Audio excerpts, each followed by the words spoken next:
Greetings and welcome to Association Rockstars, where we hear about the journey and insights of amazing association executives and partners who are building the association industry of tomorrow. I'm your host, Lowell Aplebaum, CEO of Vista, Cova, a company that partners with organizations on strategic facilitation, planning, and governance. And it is my absolute pleasure to kick off 2021 Rockstars with the one and only Jackie Price Osafo, MBA, CAE, the VP of Membership for the American Health Information Management Association, or AHIMA. Jackie is responsible for recruitment, retention, and engagement for about 83,000 domestic and international individuals and corporations. She's responsible for an $8.8 million budget, which represents the third largest revenue stream in membership revenue and ensuring a positive ROI for AHIMA. Some of her accomplishments include changing the membership model, developing and implementing engagement strategies for new groups. She's increased membership by 97%. She's led diversity inclusion initiatives. She's developed and delivered educational training programs, and she has taken time from her schedule to spend with us today. Hi, Jackie. Hi, Lowell. Thank you so much for having me. We are so excited to have you with us. So we love to start with a question that is hopefully reflective of all those amazing stats that you shared in the intro. We believe that everybody has superpowers, especially the rock stars we have on.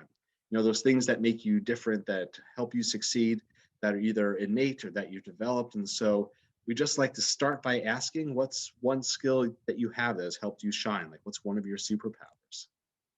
Well, thank you for the question, Lowell. I would say one of my superpowers is bringing people together. I look at myself as one who is intentional about being inclusive, intentional about bringing the right people to the table. So when you look at all those things that I have done, they sit on my record, but it took a community to do all those things, not of which I've done by myself. But I really work hard at bringing that person who's sitting on the sideline, who's got that extra skill or that quiet sort of like unique thing, and bringing them to the table and making sure that we all shine. So Yeah. when I was thinking about this question, I was reflecting on a song that I'm absolutely in love with, and that's "The Stairway to Heaven." And that song is like 50 years old. Did you know I that? Like I know, didn't but know that it's it now going to be was. stuck in my head now that you said it. It has to be stuck in your head. So Mary J. Blige redid the song in like 2010, and she talked about like all the musicians that they had to bring together to create this magical sound. Yeah. And I look at myself as a person who bring together people to create a magical song, and that song is anything that you need to do. So it's membership recruitment, it's education, it's diversity, it's all those things that you just listed all above. So I look at myself as a that's my superhero. It's Yeah. music. It's your favorite song. So think about your favorite song and what it took to make your favorite song. That's my superpower. I could see you as a beautiful conductor of that orchestra. You know, there's been a lot of discussion and hopefully greater priority given by organizations towards inclusivity efforts like you're talking about. Uh, I'm just wondering either what you've seen in your own journey or what you've seen in other organizations about how do you go from a place of saying like we want to be an inclusive organization, either towards staff or to members, to actually making that real? Like what do you do, not just from an individual but organization standpoint? Where have you seen inclusivity and what you're passionate about embraced organizationally? I say you have to strip away the perception of titles, Mm, because often we think that, oh, it's an executive decision that needs to be dealt with, but let's bring all the executives to the room. It's a VP position. Let's bring all those folks to the room. I'm going to tell you a recent mishap that, and I take full responsibility for this, and something that I'm actually working on with the HEMA and forgetting to bring out customer relation folks. And when I did that, I was like, oh my God, like that was horrible mishap for me to not to bring them in, because they are the front line. Like they're the folks who are going to answer the questions. They're going to deal with all the challenge. They're going to deal with the concerns that the members have. So, I like beat myself up for not doing that. And then I called my colleague and I apologized. I was like, I'm sorry. I just didn't think about it. But we have to bring the right people to the table. So when you're looking at creating something new or recreating something old, take away the titles. Like yeah. who needs to be in the room? Not because I hold this position, I should be in the room, but who really needs to be in the room? And you'll often find that the most creative people are the ones who you least expect. and they're the solution people, they're the hands on deck folks, and they're gonna fix those things that you hadn't even thought about. And that's all contribute to making whatever you create great. Yeah, So, strip away the titles and just bring the right people to the table. I love that, and I appreciate the narrative you shared was so personal. This place of being able to recognize when we have committed an error in some way, even unintentionally, right? I mean, uh, I love the TED talk by Sir Ken Robinson uh, that talks about like without failure, right? You don't create anything new. You don't get better, right? And so that ability to recognize when we do have a hiccup, we do make a mistake, and to make the wrong right, it's something I think we all could learn from individually and organizationally. And it's a great leadership skill to be able to say, I made a mistake, Yeah. I failed, and here's what I'm going to do next. Well, from that learning, I mean, clearly you've had a great deal of success. Where did you start in the association world? How did you first get into it? I started working with the Emergency Nurses Association, and my high school classmate was working there and asked if I would be willing to come in and stuff some envelopes like 8 hours a week. I was working at a bank, and I really didn't like working at the bank because it was just not my thing. And I said, sure, I'll just come in a couple days a week. And I remember meeting this gal. Her name was Gina Latier. I will never forget her. She worked on a certification. And she just put me in a room and we started chatting. She's like, so what do you want to do? And we started talking about, she's like, wait, this might be a great place. I'm like, well, what the heck does an association do? Like, what is it that they do? Yes. And doors just opened up for me. I actually started off working there as the receptionist. And I probably sat in that seat for 9 months, and then, other positions opened, and I grew up working for an association. Like, Yeah. although I was an adult when I started, but I grew up in this space, and I've had almost, every position that you can think of. But just raising my hand and saying yes to opportunities. Have you seen, I mean, especially in the past year, but overall in your journey that you've had, how have you seen the association space change? How have you seen it grow or transform? I see, especially with COVID, like Yeah. has forced us to be more nimble and flexible for those places that were very rigid, who said, we have to do this way, we have to stick to X, Y, and Z. COVID kicked all of that out of the window. I mean, just like it did in every single one of our daily lives. It showed us that we can thrive in disruptions. Yeah. We can create something brand new, because COVID kicks everything off the table. And, if the sacred cow needs to go, here's a great time for it to go. If there's something that we've always wanted to do and we've never had an opportunity to do, but there's potential, here's Yeah. an opportunity to do that, to do something amazing. Even if you think about the fact of online education, I mean, our kids are going to school. Like my nephews, they're like 7 or 8 years old and they're doing Mhm. online education. Fast forward 5 years ago, Lowell, none of us cared about online education. Like we had to sit in a chair, we had to be in a room, brick and mortar. But Right. imagine what the world's going to be like when our kids grow up. Like they've already experienced what we just are starting to experience. Yeah. And we need to shift to that. Like we need to make a huge shift and get beyond that, because they're going to do something incredible. And how do we get ahead of them? How I do we be prepared for them to get into the workforce? I love that. I've offered to a number of executives I've worked with Zoom education lessons with my 7-year-olds who are fluent in it at this point. So cute to boot. So why not? What you're saying about like the shift that we've seen, especially with last year in COVID. What's interesting is at least I'm starting to see organizations that were forced into the shift, and now that like things are starting to come and whatever that path is, are trying to like stop, right? To like maybe not go back, because who can go back in time, right? But to like the calcifications are setting back in. And I'd be interested in your thoughts on this new pattern of being able to continually innovate, evolve, and change. Do you think it's here to stay? Do you think that organizations are going to revert back? Like, how do we take this as a learned lesson about the need for continual updating and better?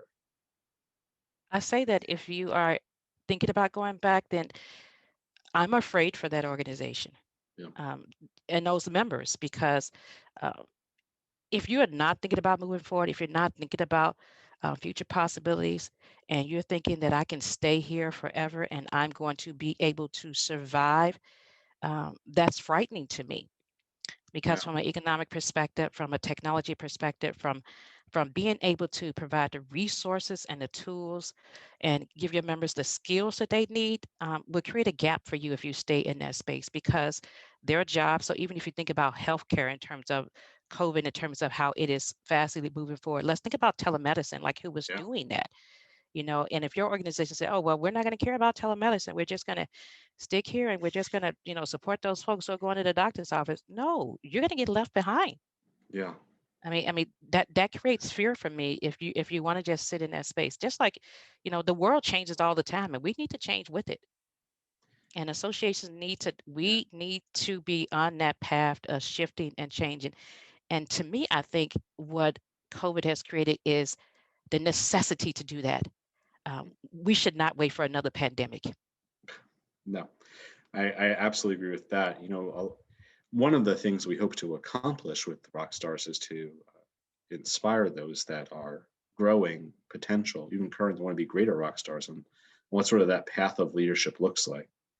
And thinking about what you just said, right, about like we shouldn't wait for another pandemic to embrace this and to keep going. Uh, what do you think leaders of 2021, 2022 for our space need to look like? Like what ideals they need to embrace? Like what's different about being a leader now? I think for me, COVID forced leaders to, if they weren't inspiring folks, they need to. They have to, because COVID shifted our lives in terms of our personal lives and our professional lives. And that's a lot. I mean, Yeah. to happen at one time. Like we go from our kids going to school, you know, I was homeschooling my nephew and he came to like every one of my meetings to introduce himself, even though I asked him not to. He's like, hi, I'm Jeremiah. But we had to be okay with the family being in a workspace, Yeah. so our leadership is going to have to be okay with our new normal so that we can survive. They're going to have to continue to push in terms of, what is expected, what does the future look like, what is the next technology for our organization, what do we need to be in 5 years, what do we need to be in 10 years. Yeah. So in that inspiring folks, you're going to have to push Mm. and be okay with the fact that that's now your new, if you weren't doing that before, but be okay with the fact that you're going to have to push. But I think that, for me, that piece of keeping folks together, looking at, what I call there's a book out there called The Blue Ocean Yeah. Strategy. You probably have read it because you probably have read everything. No. But now is the time for our leaders to be thinking about our blue ocean strategy. Like what is out there in the wild and the blue that we may have thought about, or that our competitors may be thinking about, and we need to get ahead of them. So Yeah. we're going to need our CEOs and our executives to start thinking about, what's out there in the blue and how do we get there, and push us.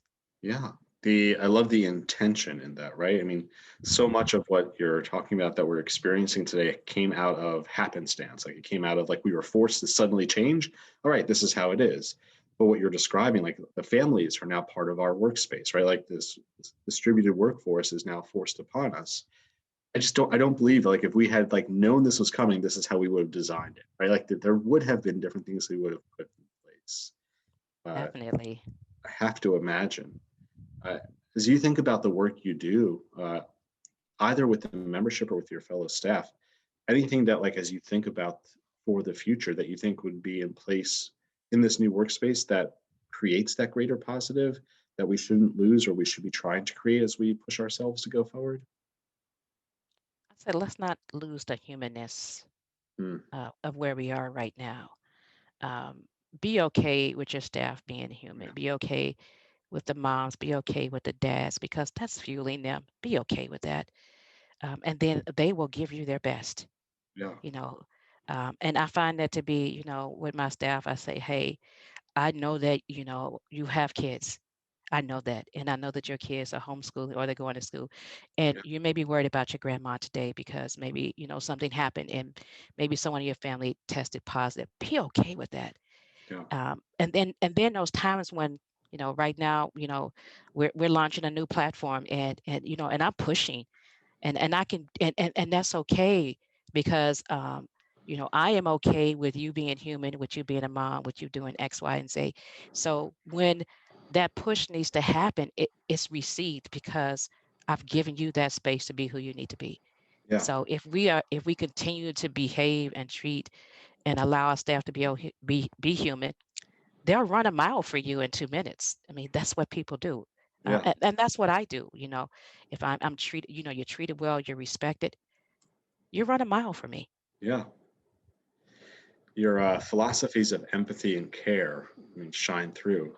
Is is this something like innately born in you? Have you had mentors along the way? Like these strengths that are so clear and come out in how you describe things, grown examples you've aspired to? Like how has it come about? I'll say, first of all, I was born into this amazing space. And, hands down, to my parents, and I'm going to say Isaac and Katie, and they're both are deceased, but they were amazing parents, Law. And Yeah. I didn't know it until I became like this adult woman, but they were awesome in terms of instilling just values. One of the things that my mom would say, and even my siblings and I would say it to each other, like, you're having a bad day, like, go to the bathroom, wash your face, suck it up, and come back.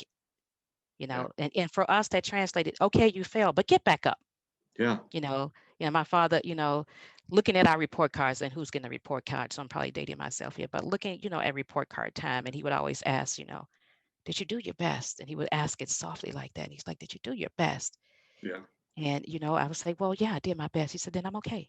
So for me, having those foundation of getting back up, even if I'm knocked down, and always giving my best, a foundation of things that I've learned from my parents. But I have had some amazing leaders in the association community. I mean, I'm talking, I spent a great deal of my career with Pat Blake.